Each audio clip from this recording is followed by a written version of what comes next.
ለመላ ኢትዮጵያውያን የኩራት ምንጭ፣ ለአዲስ አበባ ነዋሪዎች ደግሞ አዲስ ገጸ በረከት አፍሪካውያን ልምድና ተሞክሮዋን እንደዚሁም የልማት ግስጋሴዋን የሚቀመሩላት ምርጥ ከተማ አዲስ አበባ። አሁን ደግሞ መገኛችንን ያደረግነው 4 ኪሎ ነው። 4 ኪሎ የተለየ ገጽታን ትላብሳለች።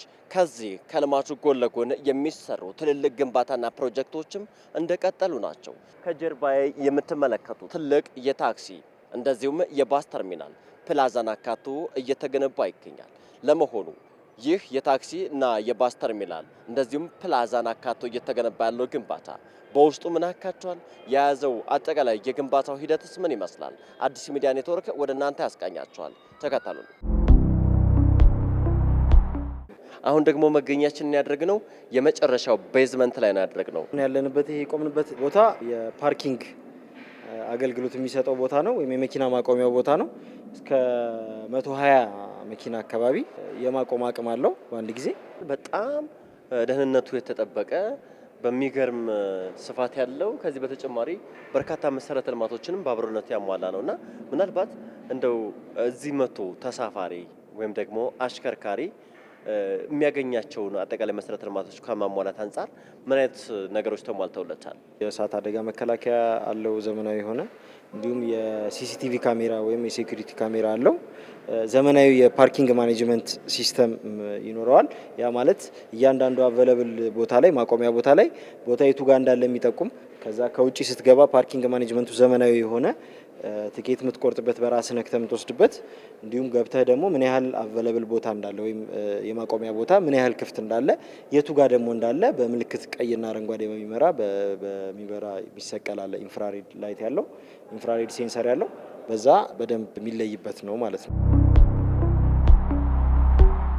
ይሄኛው ፍሎር እስከ 24 የሚሆኑ ታክሲዎችን በአንድ ጊዜ ማስተናገድ ይችላል።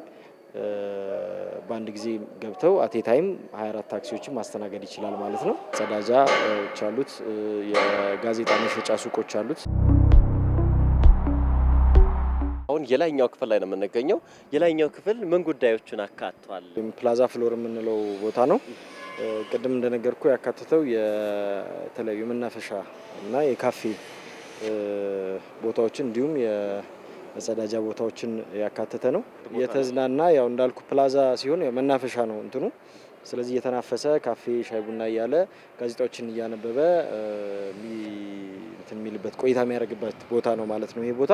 ከዚህ ቀደም እዚህ አካባቢ እንግዲህ ታክሲዎች ያው መስመር ዳር ነበር የሚጭኑት። ይሄ ደግሞ አንድም ከተማዋ ለከተማዋ ማይመጥን፣ በሌላ መልኩ ደግሞ መስተጓጎልን ሲፈጠር የነበረ የትራፊክ መጨናነቅም እንዲፈጠር መንስኤ የነበረ ነውና ምናልባት ይህ ግዙፍ ግንባታ ሲጠናቀቅ ለዚህ አካባቢ በተለይ ለታክሲዎች፣ ለባሶች እንደዚሁም ለህብረተሰቡ ይዘውት የሚመጣውን ፋይዳ እንዴት ያዩታል? አንደኛ ታክሲ ተራዎች መንገድ ላይ በመሆናቸው ከዚህ በፊት በነበረው ሁኔታ ሲያወርዱ መንገድ ይዘጋሉ።